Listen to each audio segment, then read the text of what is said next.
Et pendant la guerre, alors Écho, c'était absolument salvateur, n'est-ce pas, pour la famille, parce que, donc on était producteurs, on était entouré de fromageries. Mon père rapportait quelquefois à Paris une demi-meule de gruyère à partager entre les familles, parentes et amis. Et qui venait d'où? Des fromagers autour d'Écho. Mais par exemple? Par exemple, très bien, la Crète. À l'abbaye de la Crète, on faisait du brie, des grandes meules de brie. À d'autres, il y en avait une à Bourdon. Oui. Et alors mon père, beaucoup, s'est coltiné ça en bicyclette pendant la guerre. Et alors non seulement il y avait la production du potager, et donc la ferme, donc du lait, du beurre, etc. Du fromage, on savait faire son beurre. On a même appris à faire ses yaourts. Hein, oui, avec les les enfants. Et puis il était maigre. Donc les tickets d'alimentation pendant la guerre, il en avait des tonnes. Et il les distribuait aussi. À qui? Aussi à Paris. À Paris aussi. Les distribuait à qui? Aux amis, enfin, c'était une monnaie. C'est devenu une monnaie, là, ils rendaient des services comme ça. Ils rendaient service, oui, ils rendaient service. Et puis alors à Écho, il y a eu des mouvements de population. Il y a eu d'abord Il y a eu les Allemands. Il y a eu les Allemands qui sont arrivés donc en mai 40. Et qui étaient logés où?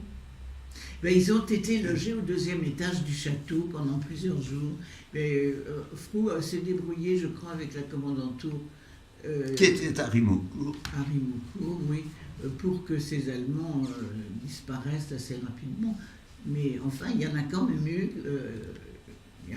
eu quelques-uns qui ont séjourné à Écho et pendant quelque temps. Parce que... Alors, l'état-major allemand du canton était installé à Rimaucourt. Alors, on savait que Rimaucourt, c'était la maison Hulmeau, donc juif. Donc, les Allemands n'avaient pas de précautions à prendre. Mais ils respectaient mon père parce qu'il se présentait toujours en culotte de cheval et avec un air d'officier. C'est-à-dire qu'il a été très autoritaire. Oui. Et c'est comme ça qu'il avait demandé une escorte. Il traitait les Allemands avec un mépris souverain. Il s'en servait comme domestique. Tu nous avais raconté, maman, oui. qu'un jour il avait... Oui, un jour où j'étais là, et donc au cours de l'occupation, je devais... Enfin, vous n'étiez pas là, vous, je me rappelle très bien. Pendant la guerre, j'étais en Prusse orientale d'abord, et ensuite à Coblence. Non, mais donc vous n'étiez... Je me suis évadé de Coblence. Frou m'a dit, je veux absolument vous emmener à la ferme des Menus Bois, qui se trouvait à quelques kilomètres. À mi-chemin, peut-être, entre Andelot et Écho. Et alors, il n'y avait pas de moyens de transport, mais il y avait des chevaux et il y avait des vieilles calèches dans les dépendances. Et alors, Frou s'est mis dans la tête qu'il fallait atteler ces vieilles calèches, pour aller ensemble Eh bien, il a demandé ça carrément aux Allemands qui étaient là, et il leur a dit: est-ce que vous pouvez sérieusement nous emmener cet après-midi dans une ferme où nous devons rencontrer quelqu'un? Mais les Allemands ont marché, et là nous avons eu un Allemand en uniforme qui a pris les rênes, et nous étions tous les deux à l'arrière comme des princes, véhiculés par au Menu Bois, où nous avons fait une entrée assez remarquable. Alors, il faut dire que on a beaucoup parlé de la ligne de démarcation, n'est-ce pas, entre la zone occupée Paris et la zone libre qui était le Midi. Les Allemands occupaient toutes les côtes de Biarritz à Dunkerque, mais ils occupaient la moitié de la France. Et donc Saint-Amand, en particulier, était juste de l'autre côté de la ligne de démarcation. Et vous avez eu une fois ou deux à convoyer quelqu'un pour lui faire passer la ligne, n'est-ce pas? Et, mais par contre, à Écault, quelle était la situation politique et militaire? C'est que, à partir de Chaumont, c'était zone interdite. C'est-à-dire les gens qui s'étaient réfugiés, par exemple les Alsaciens, n'arrivaient plus à revenir chez eux en Alsace parce qu'il fallait avoir des autorisations. Les Allemands avaient prévu cette région, donc Lorraine, Alsace, comme colonie de peuplement pour y faire venir des familles allemandes. Ça a duré tout de même 3 ou 4 ans. Et alors, à cette zone donc c'était une zone de démarcation beaucoup plus difficile. Alors on avait souvent des problèmes, et mon père a eu des problèmes avec ou des réfugiés belges qui traversaient, ou des Noirs de l'armée française qui essayaient de rejoindre le Midi. Oui, mais même pendant la présence des Allemands, Même pas, oui. Il y a eu un problème. Des jeux de cache-cache. Oui. Oui. Il y a eu des réfugiés et évidemment, il ne fallait pas qu'ils rencontrent les Allemands.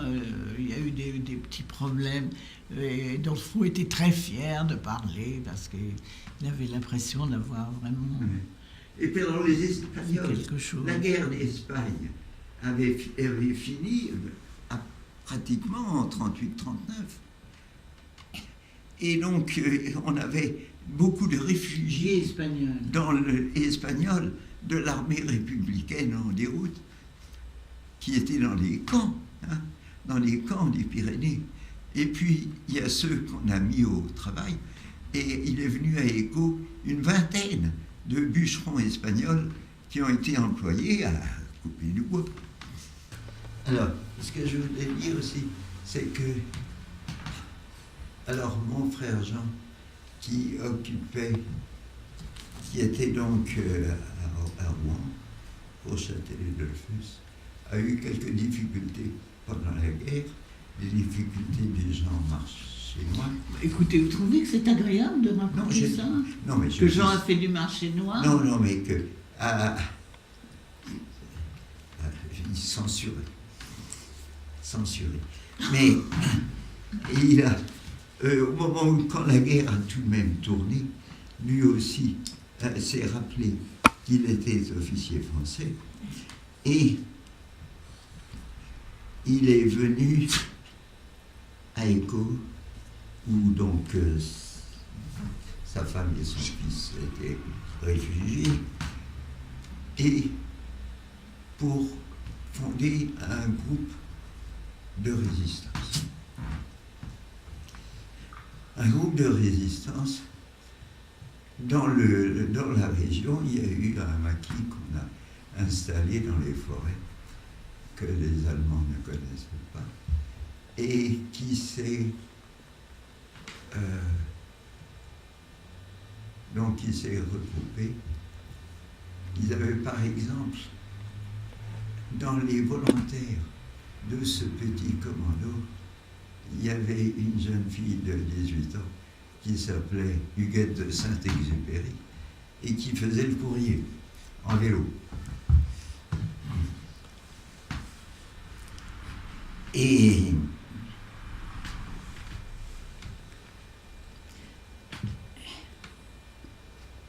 la deuxième DB, donc celle du général Leclerc,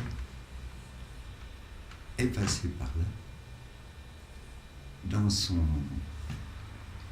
en pourchassant les Allemands vers l'Est. Il y a eu notamment en Lorraine, à Baccarat, une grosse bataille. Et Jean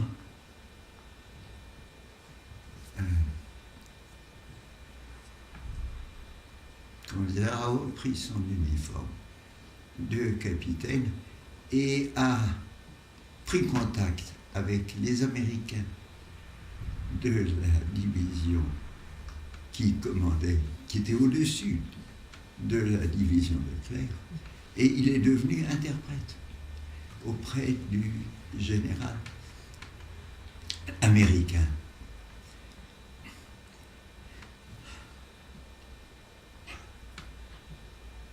Il a accompagné alors la 2e DB jusqu'à Strasbourg.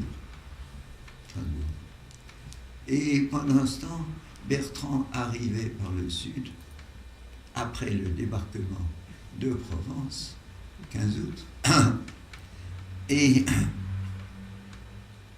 lui, Bertrand, est remonté donc de la Côte d'Azur, de Toulon. Voilà. Ils ont libéré Toulon, ensuite Marseille, ensuite ils sont montés vers Lyon, et ensuite il y a eu une bataille aussi à Autun, c'est la Nièvre. Et donc ils sont arrivés dans le territoire de Belfort. Territoire de Belfort. Et c'est depuis son séjour momentané à Belfort qu'il est venu à Épau. La photo que vous avez vue, qui est du 31 décembre 1944. Et toi, tu étais déjà... En parenthèse, si on regarde bien cette photo, on se demande qui a pris la photo. C'est-à-dire qu'ils étaient 3, certainement, d'un fusilier marin. Fusilier marin, et c'est le 3e qui a pris la photo. Bon. Alors donc, Jean s'est trouvé donc en bonne place dans les liaisons d'état-major entre le général Leclerc et les corps d'armée américains au-dessus. Et il les a accompagnés au passage des ponts du Rhin à Stuttgart, ou à côté de Stuttgart, je ne sais plus exactement, et jusqu'en Allemagne, jusqu'en Bavière. Et il nous a raconté qu'il était monté avec son groupe au nid d'aigle du Führer, au sommet de Berchtesgaden, dans l'endroit secret où Hitler recevait Eva Braun, etc. Enfin, c'était son repère. On l'appelait le nid d'aigle, voilà, Adlernest. C'est la frontière entre Bavière et Autriche. Il disait, c'est un point assez curieux parce que il y a un petit périmètre très très escarpé, très particulier. Enfin, c'était extraordinaire d'être arrivé là. Et d'être arrivé là, tout chaud, n'est-ce pas? Tout chaud alors les dates. Ouais. Les dates mai-juin 44. Mais alors toi, papa, tu es moi, sur cette photo aussi. Alors je suis sur cette photo. Donc tu étais déjà revenu. Voilà. Alors moi je me suis évadé d'Allemagne en février 44. J'étais à Koblenz en demi-liberté, c'est-à-dire le droit d'être en civil, et tout de même rentrer coucher tous les soirs pas à la caserne, mais au cantonnement qu'on nous avait donné dans cette usine de Champagne. Oui, on m'avait dit à Koblenz, le Koblenz dépendait de Trèves. Alors on m'avait dit à Trèves, est-ce que vous voulez aller dans une fabrique de bière? Non, on roulait les tonneaux toute la journée, ça n'a rien de drôle. Mais par contre, il y a le champagne. Alors quand on se dit ça à un champenois, eh bien, il réagit forcément. Et là-dedans, il y avait un groupe d'une vingtaine de garçons qui étaient essentiellement des viticulteurs champenois de Champagne, des propriétaires Et ils étaient prisonniers aussi? Oui, C'était des mais bien sûr. prisonniers? C'était en tant que prisonniers, ils avaient choisi ça et on les avait choisis parce qu'ils étaient du métier. Du métier. Et là, tu as passé combien de temps alors? Alors, ça a commencé, moi j'ai été pris donc en 13 décembre 40, quand Pétain s'est brouillé avec Laval. À ce moment-là, les Allemands ont resserré le dispositif. Il y a eu une grande méfiance et tous les prisonniers qui étaient en France ont été évacués, transférés en Allemagne, oui. On a d'abord abouti en Thuringe dans une fabrique de colle, fabrique. Et puis petit à petit, ils ont fait des recensements. Et ils ont dit, celui-là, il est aspirant. Ça veut dire ni chair ni poisson, ni officier, il est entre deux, quoi, presque officier. En Allemagne, ça se dit Fähnrich, le porte-drapeau. Et ils ont imaginé de faire un camp particulier pour les aspirants. Et l'ont installé en Prusse orientale, derrière Königsberg, dans une région qui actuellement est russe, et dont les Russes ne savent plus quoi faire, parce que tous les voisins sont indépendants, Estonie, Lituanie, etc. Mais la Prusse orientale, c'est une terre que les Russes occupent, mais où il n'y a pas de Russes, et il n'y a plus d'Allemands, parce qu'on les a chassés. Bon. En tout cas, ce n'était pas un endroit très drôle, et on était plus de 2000. Comment? On était plus de 2000. Ah oui. Que des Français? Comment? Que des Français? Que des Français. Il y avait peut-être quelques Belges aussi qui avaient été raflés en même temps. Et on a voisiné les uns avec les autres, on a essayé de s'occuper.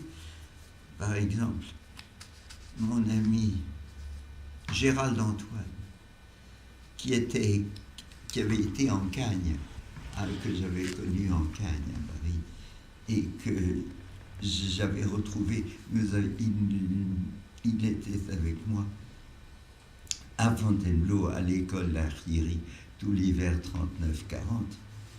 Et je l'ai retrouvé là au camp d'Espérance. Et puis on se disait, puisqu'on a fait du latin grec jusqu'ici, on va continuer à faire du latin grec. J'avais pas d'autre horizon. C'était très bête. Parce que j'ai découvert après que moi, Sciences Po m'aurait intéressé beaucoup plus. Enfin, c'est une autre affaire.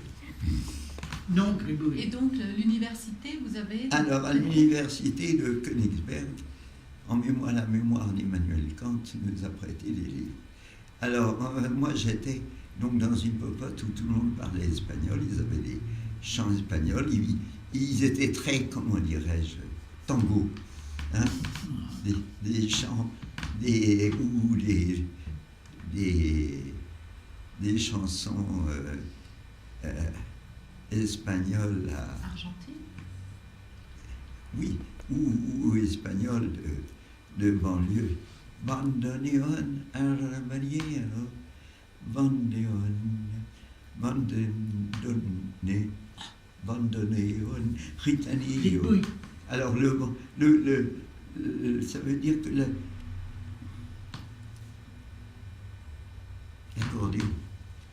l'accordéon de banlieue, arabaniero, et gitan, l'accordéon gitan, bon, ça c'est le folklore espagnol. Alors, j'ai voulu apprendre donc un peu d'espagnol, puisqu'ils en faisaient, et j'ai demandé un livre en espagnol à la bibliothèque du camp, et on m'a donné un Dostoïevski. Quoi? En espagnol? En espagnol. Quoi? Dostoïevski en espagnol. Bon, mais Gérald Antoine, vous l'avez retrouvé après la guerre? Oui. À quel titre? Absolument. Absolument, parce que en 68, il a été au cabinet d'Edgar Faure. Au moment de la grande révolte étudiante, le cabinet d'Edgar Faure, il faut réformer l'université, etc.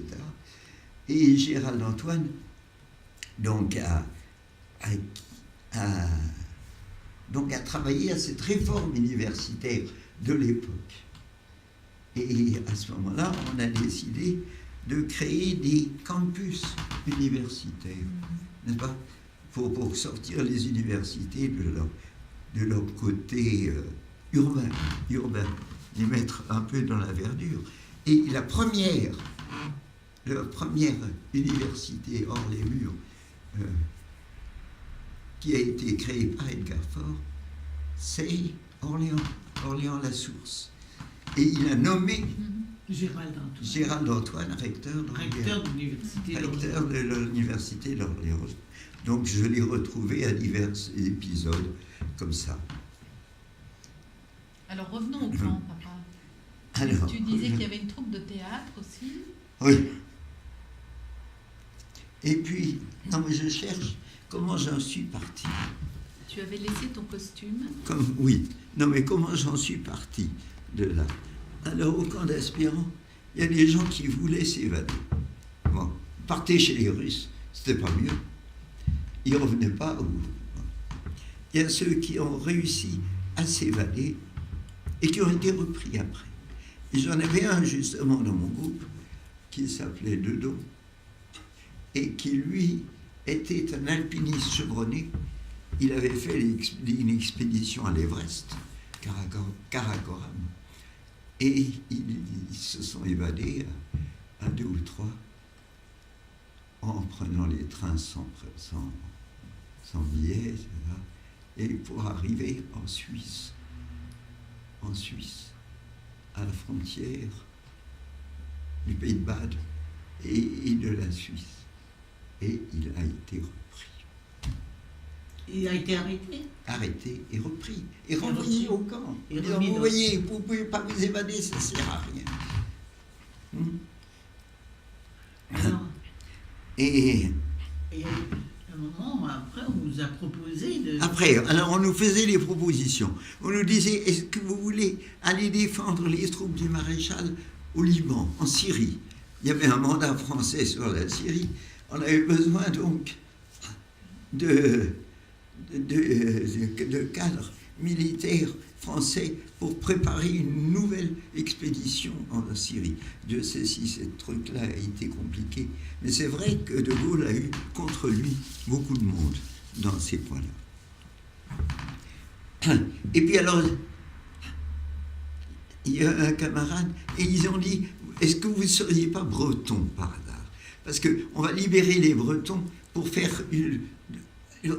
développer l'autonomisme breton. Et la Bretagne sera un land indépendant. On va offrir l'indépendance aux Bretons.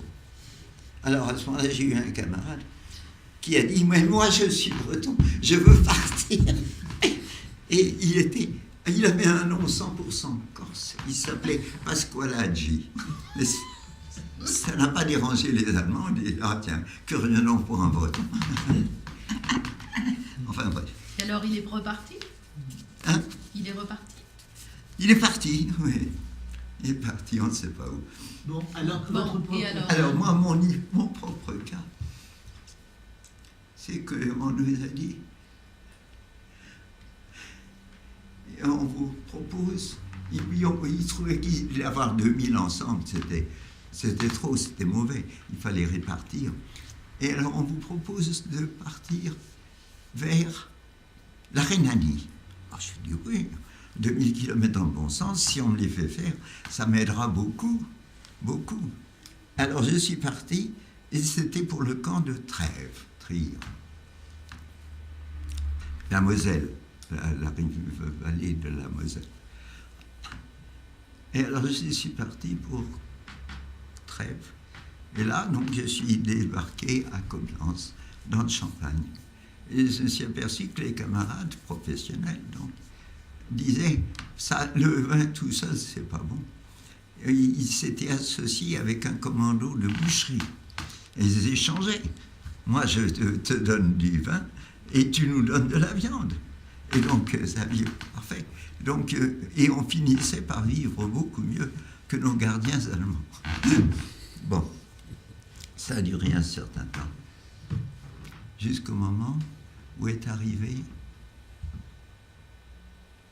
à Coblence un ami d'un de nos camarades de ce groupe-là, qui était alsacien, et qui a dit, s'il y en a un de vous qui veut s'évader, je suis prêt à l'accueillir. Alors, lancez-vous, et je m'occuperai de vous. Il vous a donné son adresse. Il m'a donné son adresse. C'était Schirmeck. Alors, un beau jour, comme ça, je suis parti avec une casquette de ski, Skimütze, et puis un journal allemand, et je parlais allemand à l'époque, à peu près sans accent. Et je me suis dit, quelle tactique adopter? La tactique, d'abord, c'est d'éviter les express, prendre les trains omnibus. Parce que les trains omnibus, il y a beaucoup de monde pendant 3 stations, puis ensuite plus rien, et ensuite ça recommence beaucoup de monde à l'arrivée de l'autre côté, entre Koblenz et Trèves. Et donc j'ai pris, mais le principe était, je n'ai pas de papier, bien sûr, mais il faut avoir un billet. Les Allemands sont réglo. Alors, si j'ai même passé une nuit à la salle d'attente à Saarbrück, alors je fais Koblenz, Trèves, Trèves, Saarbrück, Saarbrück, Strasbourg, Strasbourg, Schirmeck. Et donc à Saarbrück, j'ai passé la nuit à la salle d'attente. J'avais mon billet, donc j'étais en règle. Il y avait de tout en Allemagne à ce moment-là. Il y avait beaucoup aussi de travailleurs étrangers, n'est-ce pas? Le STO, etc. Et donc je suis arrivé à Strasbourg. Et puis Schirmeck. Ah, Schirmeck.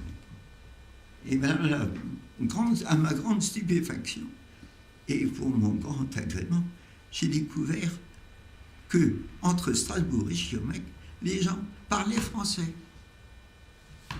C'était une vallée française francophone, et ils n'allaient pas s'empêcher de s'obliger à parler allemand ou dialecte alsacien, ce n'était pas le leur. Et je suis arrivé comme ça à Schirmeck.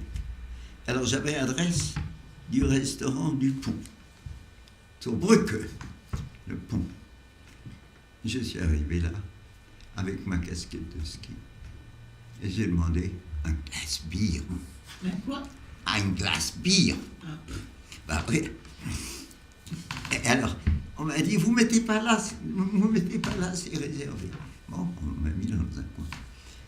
Et quand il n'y avait plus personne d'autre dans ce café que la serveuse, la patronne, je lui ai dit, ben voilà, je viens de la part de monsieur Untel, voir monsieur Untel. Ah, vous êtes français, fallait le dire tout de suite.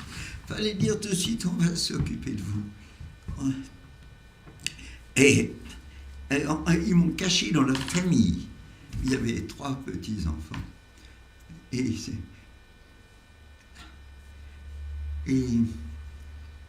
en attendant de pouvoir organiser un passage. C'était en février, donc avec forte neige.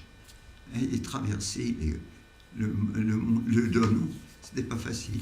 Il fallait donc un passeur qui connaissait les horaires des patrouilles allemandes et qui puisse me conduire jusqu'au sommet. Bon, alors, il fallait avoir des skis. Tous les skis, bons skis, avaient été réquisitionnés pour faire la guerre en Russie. Hein? Alors, j'ai eu des skis sans fixation, avec des bouts de ficelle. Bon. Et je voyais de ma fenêtre la gare où arrivaient des trains de condamnés. De quoi? De condamnés. De condamnés? De condamnés. Les trains de condamnés qui sortaient de la gare, on les mettait dans des camions, on les emmenait au sommet, qui s'appelait le Struthof, sur la commune de Natzwiller, et ils partaient en fumée. C'était un camp de concentration. C'était le seul en territoire français. Camp de concentration. Et on voyait donc des gens, j'ai vu plusieurs fois, enfin, là j'ai passé une dizaine de jours, je crois, chez eux, bien cachés, et je voyais ces convois arriver, je ne sais pas si j'en ai vu un ou deux, enfin, en tout cas c'était ça, il me dit, puis regardez là-haut la fumée. Donc tout le monde le savait. Tout le monde le savait, évidemment.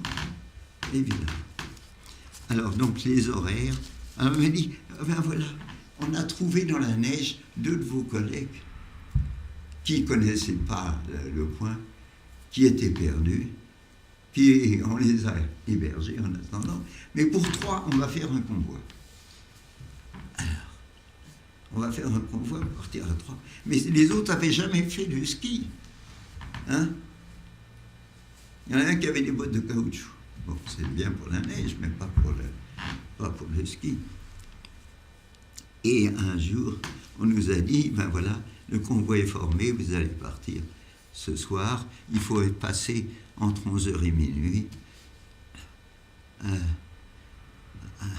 entre 2 rondes de la patrouille, on va vous monter là-haut.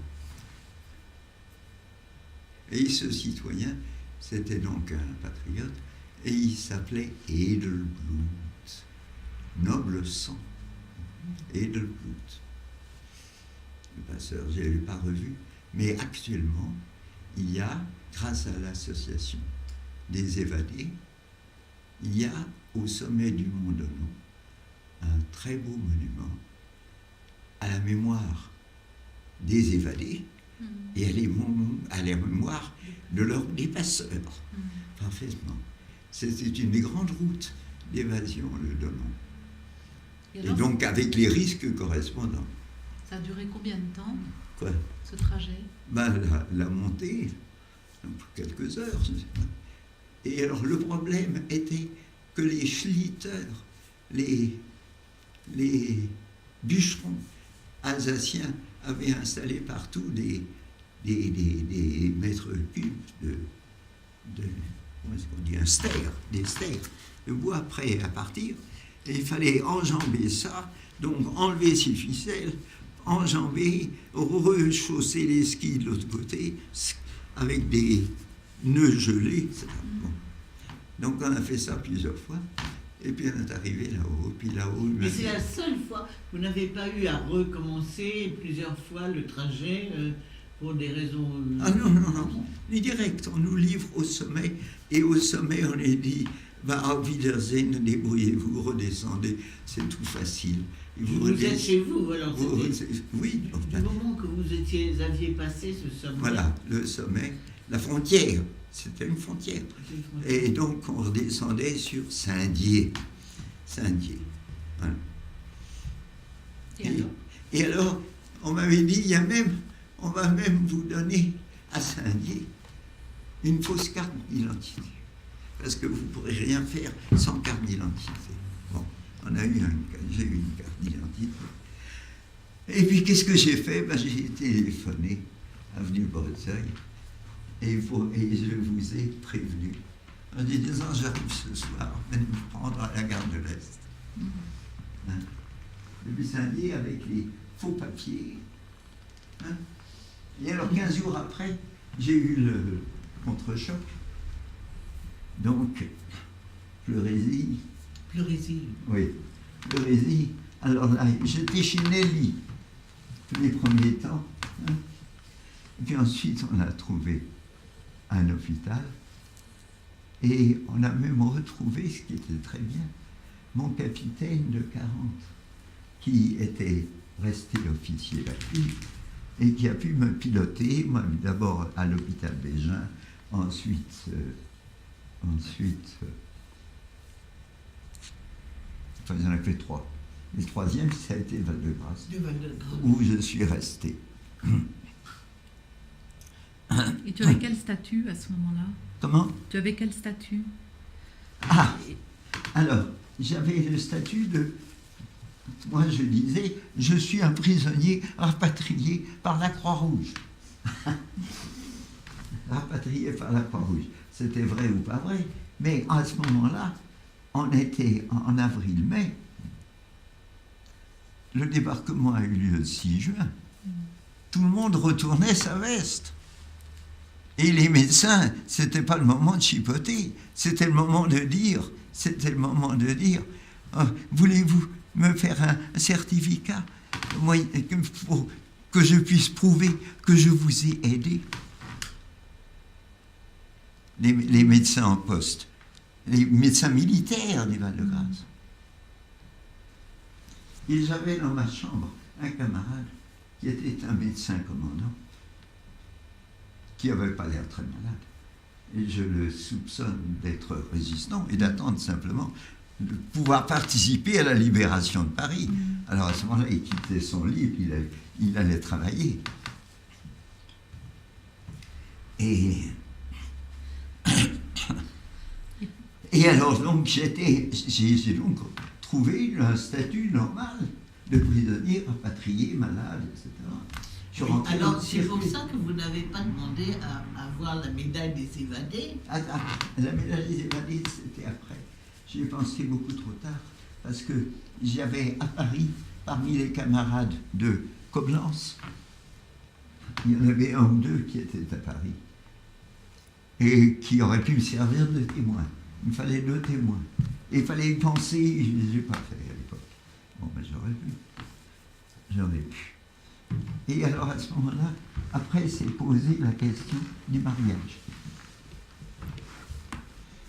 On veut peut-être pas... Juste une minute. Hein? Eh bien, le mariage, pour faire un acte de mariage, mon père était maire, d'accord, mais il n'a pas le droit de sortir les papiers de la mairie et d'emporter à Paris un livret de famille à faire signer par les époux. Hein? Et puis, on l'a fait antidater au mois de janvier, de façon que ça n'ait pas de rapport avec mon circuit propre. Et il est venu, donc, avec ses actes de l'état civil, à la grande frayeur de Cauzin. Oh, faut rien emporter. Il a emporté les registres et tout ça? Oui, c'est ça. Alors, on a fait un faux en état civil pour régulariser. Et c'est comme ça que ce mariage a eu lieu. Où ça? Au Val-de-Grâce, à la chapelle du Val-de-Grâce, qui est une chapelle Louis XIII, style Louis XIII. Le Val-de-Grâce est une fondation, je crois, de Marie de Médicis ou quelque chose comme ça. Capitale militaire, voilà, on s'arrête là. Bon, alors il faut décider quelque chose. Alors, il est presque 1h.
Bon, allons-y. Alors, moi, je voulais vous dire un mot sur les tableaux. Sur les tableaux. Et ensuite, on reviendra à Ben, 40, vous à allez repartir en 45. arrière, alors. Comment? Vous allez repartir en arrière, Non, pas forcément. puisque vous en... Enfin, alors là, c'est autre chose, ça n'est plus... C'est un chapitre en le soi. fil de la vie. C'est un chapitre en soi. C'est pour ça que il faudrait essayer déjà de se rappeler quels sont un peu les sujets qu'on a pu traiter. Alors, Bon, on vient de les dire. écho avant-guerre, écho pendant la guerre, écho après-guerre. Hein, ça, c'est un grand chapitre. Bah, écho Après-guerre, on n'a pas on- encore. Hein. Voilà. Là, on en est resté à la fin de la guerre. On est La fin de resté la à la guerre. retour de captivité. Voilà. Oui. Et mariage, point. Bon, mais allez-y sur les peintures, on va faire un petit chapitre là-dessus. Et... Oui, c'est à part, ça. Oui, à c'est part. autre chose. Oui, il n'y a pas. C'est-à-dire que de quoi nous parlent ces peintures. Ah bon, alors, Puis ensuite, on revient. tenez à vos peintures. Oui, Bon. Alors, lesquels, papa? par exemple, ça. Qu'est-ce que c'est que ça? Alors, qu'est-ce que c'est que celle-là? Qu'est-ce que c'est? C'est le dessus de porte. Le dessus de porte? Oui. Bon, mais il y en avait 6 ou 8 comme ça. Ou en tout cas 5. C'est-à-dire 4 dans le grand Au salon grand salon, et un au-dessus au billard. au billard. Et c'est celui du billard qui est là. Donc c'était le nôtre. Oui, voilà. Il y en avait 5. Les dessus de porte, donc dans le grand salon, il y en avait au-dessus de chaque porte. Donc côté cour, côté véranda et côté jardin, il y avait un escalier Second Empire en fer, en fonte, Pour aller dans le jardin. qui descendait pour aller dans le jardin. Il y en avait 4. Et le 5e était celui-là qui était au-dessus de l'entrée du billard. Le billard était caractérisé par 2 grandes bibliothèques qui sont ici, hein, Et un meuble magnifique. et un meuble de sacristie magnifique Non, pas qui de faisait sacristie. 3 mètres de haut. Un meuble Régence, Oui, qui était un énorme meuble Régence, qui mesurait une hauteur vertigineuse, qui était superbe, splendidement sculpté, mais totalement inutilisable pour une maison ordinaire. Hein, et pour aller en ville, pour il n'aurait l'installer pas- dans un appartement en ville. Impossible. Et Très, bien, très c'est beau. justement celui-là qu'on nous a offert, dont nous ne pouvions avoir aucun usage, évidemment. Et alors, à ce moment-là, tante Marcel est venue par bonheur nous rendre visite à Écho, et elle nous a dit, mais celui-là ira très bien au château de M. David Veil, qui est À Montfort-l'Amaury. à Montfort-l'Amaury. Et comme ça, elle l'a emporté. Et elle nous a donné 3000 francs, je crois. Comment? Enfin, elle nous l'a réglé, elle nous l'a acheté. Elle l'a acheté pour M. David Veil, Oui, et c'était 300 000 francs. 300 000 francs. C'était pas mal, non? Ben, c'était pas mal, oui. Oui. C'est pas mal, ça nous, en tous les cas, c'était, si on l'avait vendu à un antiquaire, c'était vraisemblablement la même chose. Ou moins. Peut-être moins. Vous auriez eu moins, tu veux dire? Oui. Alors donc celui-là, nous avons fait estimer plusieurs des peintures, et celui-là, nous l'avons mis en vente à la vente Tajan, et il a été vendu. Voilà. Et donc, il provenait effectivement de la collection des cours. Voilà le catalogue de la maison Tajan, et le voilà en noir, hein, en noir et blanc. Et il a été vendu combien pour 5 ça- millions. Quoi? 50 000 francs. 50 000 francs. Oui, ouais. Attribué à le riche, actif nature morte au panier de fleurs, et écureuil, petit écureuil, sur un entablement. Voilà. Celui-là, là-bas.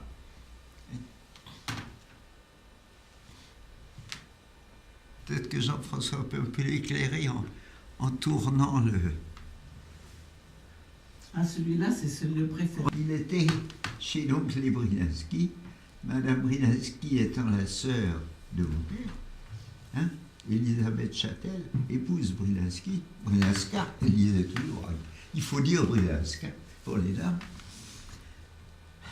Et c'était dans leur salon, je pense. Ah, je ne sais pas où il était. Enfin, c'était avenue de l'Observatoire, dans l'appartement des Brynalski. Alors là, nous étions les 4 ou 5 Châtel, plus 4 ou 5 Brynalski, à nous partager ce qu'il y avait. La succession. La succession, les mobiliers, etc. Et alors là, tout le monde a dit, oh, c'est un sujet religieux, c'est pour Dany. Bon, alors, c'est pratiquement l'école de Poussin. C'est du très beau 17e, assez raffiné. Les peintures, les reflets, même les moirées de l'ange évoquent les robes de ces dames. C'est très... Et dans le fond, on voit 3 petites croix. C'est le calvaire. Et l'ange est donc sur la tombe. Oui, sur la tombe, mais le tombeau est ouvert. Et alors c'est la scène où l'ange dit « Ne cherchez pas parmi les morts celui qui est vivant. Donc c'est Marie-Madeleine et ses 2 suivantes qui viennent visiter pour pouvoir, si elles pouvaient rendre un dernier service à la dépouille, n'est-ce pas? C'est pour ça qu'ils viennent avec des onguents pour moindre le corps, mais il n'est plus là. C'est un ange qui le remplace. Donc si on le regarde en détail, on verra 3 petites croix. Un petit croix. Alors j'ai montré ça. Moi, ça me paraît typiquement. Alors celui-là, papa. Celui-là, donc, il vient aussi de Jérôme Calvert et Tempête. Alors c'est un sujet poignant parce que Tempête n'a pas pu avoir d'enfant. Et elle avait ça au-dessus de son lit, du lit conjugal.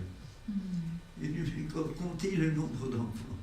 N'est-ce pas? Ici, 3, 4, 5, 6 et 7. C'était comme si elle avait voulu battre sa belle-sœur, n'est-ce pas, qui en a eu 6. Alors elle arrivait à en avoir 7e, 7 mais virtuelle. Enfin voilà. Ça a été un grand Voilà drame dans la vie de Tempête de ne pas avoir d'enfant. Ben, bien sûr. Elle en était très malheureuse. Ouais. Alors là, on voit donc la maîtresse de maison, la dame, la nourrice, hein, et 7 enfants, et 2 petites chèvres. Bon, c'est charmant. C'est donc dans notre chambre. Oui, mais ça n'est pas, je crois que ça n'est pas une peinture de valeur. C'est une peinture plutôt anecdotique. C'est daté de 1920. Alors ça, on l'a vu. Il y a encore cette dame-là. Qui était à la salle à manger. Celui-là, Oui, mais ça, c'était un... Ah ben ça, on ne voit pas grand-chose. Il y a tout de même un berger et 2-3 moutons qui sont un peu visibles. Et Il est là-bas. Ah oui, il est de l'autre côté. De l'autre côté. Identifier l'auteur, il s'appelle Goyer, né en 1798, mort en 1857, donc parfaitement époque romantique, et sa peinture avant Restauration. Alors ça vient d'écho, c'était dans un couloir, et on nous a toujours dit que c'était 2 soldats allemands qui s'étaient exercés à la baïonnette sur ce tableau. C'est pas vrai, je comprends. Mais en tous les cas, c'était le béguin de Frou. Frou avait un véritable béguin pour cette femme-là. Il aurait bien voulu la rencontrer. Voilà. En vrai. Une rousse à robe verte, comme il se doit. Un paysage. Ça, c'est charmant. Et alors, il paraît que le cadre a vraiment de la valeur. Il est vraiment très fouillé. Le cadre, il est en parfait état, ce qui est très rare pour des cadres sur bois doré comme ça. Couché gribouillé.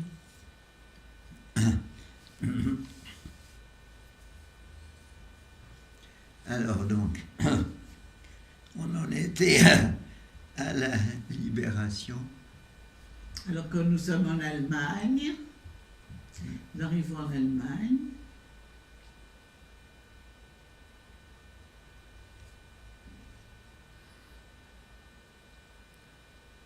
Là, on en était à 44. 44, la libération de Paris. C'est Ah au oui, mois la d'août. libération de Paris. Alors là, nous étions encore en France, Oui, avenue de Breteuil, et nous avons, pendant quelques jours, été sous le coup des tireurs d'élite qui, depuis les toits, tiraient de tous les côtés. Sur les, oui. sur On les- avait un poste avancé avenue de Breteuil, mais Parce il qu'on fallait était au pas, 8e fallait pas étage. sortir. Et au moment de la avec libération, une terrasse. il y a eu une espèce de déchaînement, pas policier, militaire, mais on appelait dans ça quoi, 5e colonne, ou, je ne sais pas, enfin des gens qui tiraient dans tous les sens. Hein. Et nous avons été assistés à l'arrivée du général de Gaulle. Mais ça c'était incroyable. Le jour Incroyable. de l'arrivée du général. Une marée de monde qui descendait les Et Champs-Élysées pour aller jusqu'à pour Notre-Dame. aller jusqu'à Notre-Dame, où on lui a refusé le passage. On lui a refusé le passage. Le passage où? À Notre-Dame. Qui? À ce moment-là, il y avait un dominicain farouchement patriote qui s'appelait le père Brunberger et qui a dit au cardinal, il ne faut pas sortir, il ne faut pas vous montrer.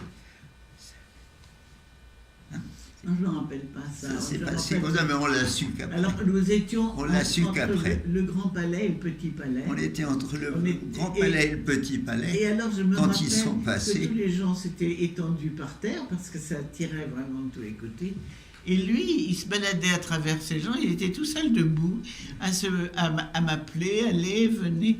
Moi, je Il faut m'étais rentrer. abrité Il faut sous l'entrée rentrer. du Grand Palais. Oui.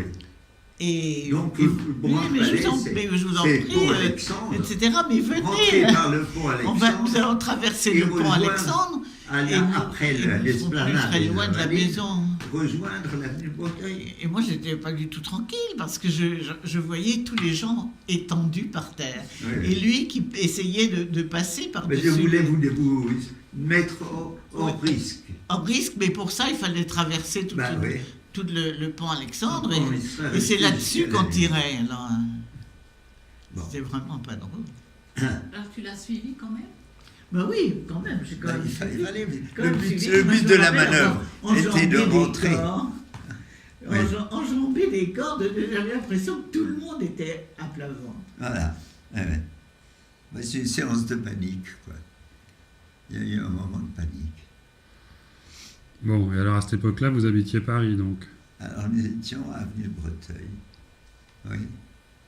Oui, que moi j'avais une amie hongroise, une amie de pension De Notre-Dame de Sion. Poussy Cam. Elle s'appelait, on l'appelait Poussy. Elle avait eu, on lui avait loué, enfin ses parents avaient loué cet appartement avenue de Breteuil, un petit pied-à-terre. Et au moment où elle a dû repartir brusquement, elle m'avait proposé de prendre ça, son appartement. C'était à quelques mois, même pas, peut-être quelques semaines, des grands événements. De quels grands événements? Ben de la libération, de la libération pratiquement. Et je sais pas, à ce moment-là, je